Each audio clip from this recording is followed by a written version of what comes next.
Kulandirani pano pachimina na rights part 6 makamaka ya tikambe za pornography and part imeneyi tikukamba za the secret depression hiding behind masturbation.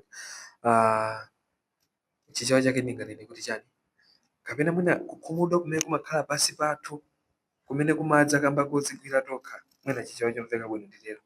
And here is the part imene palibe amene amafuna kukamba wina aliyense amafuna tizikukamba monong'ona komano ife tikamba mokuwa, ifeyo tikamba mokuwa. And ndinganene kuti there's a deep sadness behind constant kuzigwiragwira, constant masturbation, and porn makes it worse. Here is a study from Texas University. Tinganene kafukufuku amene adapanga ku Texas University ya Texas anapeza kuti pali mgwirizano waukulu pakati pa kuzigwiragwirako masturbation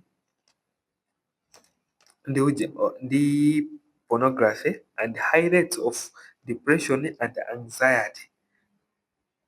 Mundimvetsetse apapa kafukufuku amene sikulu yawo kajanjedi ya ku Texas idachita idapeza kuti pali mgwirizano waukulu pakati pozigwiragwira kamba kuonera makanema olaula amene wawa ndi kukhumudwa, anxiety and depression.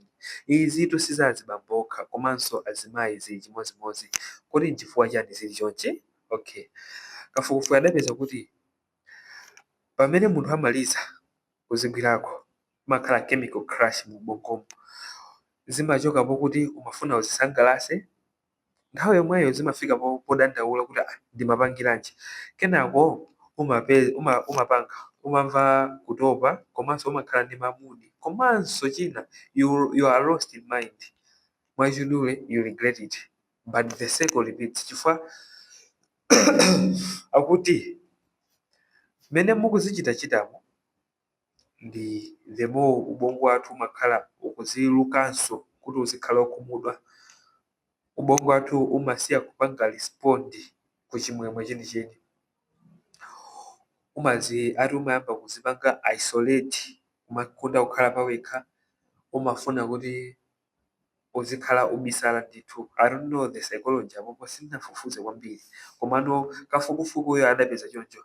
And kumbali inayi umakhala munthu ukusowa